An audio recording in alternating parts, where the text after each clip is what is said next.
స్వర్గీయ నందమూరి తారక రామారావు గారు 2 రూపాయల కిలో బియ్యం, జనతా వస్త్రాలు ఇచ్చాడు, మహిళలకు ఆస్తిలో హక్కిచ్చాడు, రైతులకు రాయితీలు ఇచ్చాడు, మధ్యాహ్న భోజన పథకం పెట్టాడు, మండల వ్యవస్థను ఏర్పాటు చేశాడు. ఇన్ని రకాల కార్యక్రమాలు ఏర్పాటు చేసి ఈ దేశానికి సంక్షేమాన్ని పరిచయం చేస్తే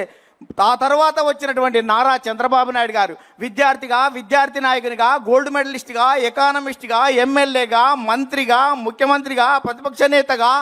ఎన్డీఏ కన్వీనర్గా సుదీర్ఘ రాజకీయ అనుభవం ఉన్న చంద్రబాబు నాయుడు గారు అనేక సంస్కరణలు, జన్మభూమి, ప్రజల వద్ద పాలన, ఆకస్మిక తనిఖీలు, ఫ్లైఓవర్లు, ముందడుగు, చైతన్యం, ఆదరణ, దీపం, రోషిని వంటి పథకాలు పెట్టి అనేక సంస్కరణలకు శ్రీకారం చుట్టినటువంటి చరిత్ర నారా చంద్రబాబు నాయుడు గారిది. అందుకనే 44 సంవత్సరాలు గడుస్తున్నా నారా అంటే జనం రారా అని పిలుస్తున్నటువంటి చరిత్ర ఈ రాష్ట్రంలో ఉందని. అందుకనే చంద్రబాబు నాయుడుకు ప్రపంచవ్యాప్తంగా ఉన్నటువంటి అవకాశాలను యువత పునికి పుచ్చుకొని వెదికి పట్టుకోవాలనే ఉద్దేశంతో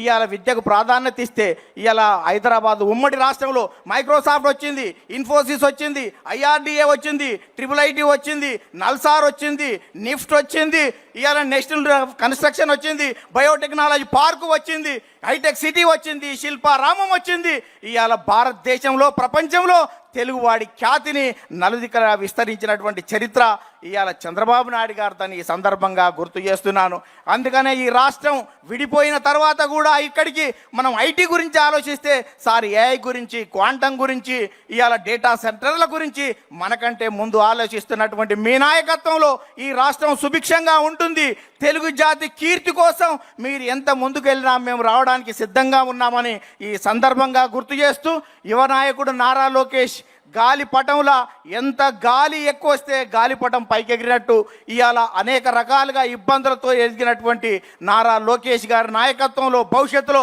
మరింత రాజుదేల్తామని ఈ సందర్భంగా గుర్తు చేస్తూ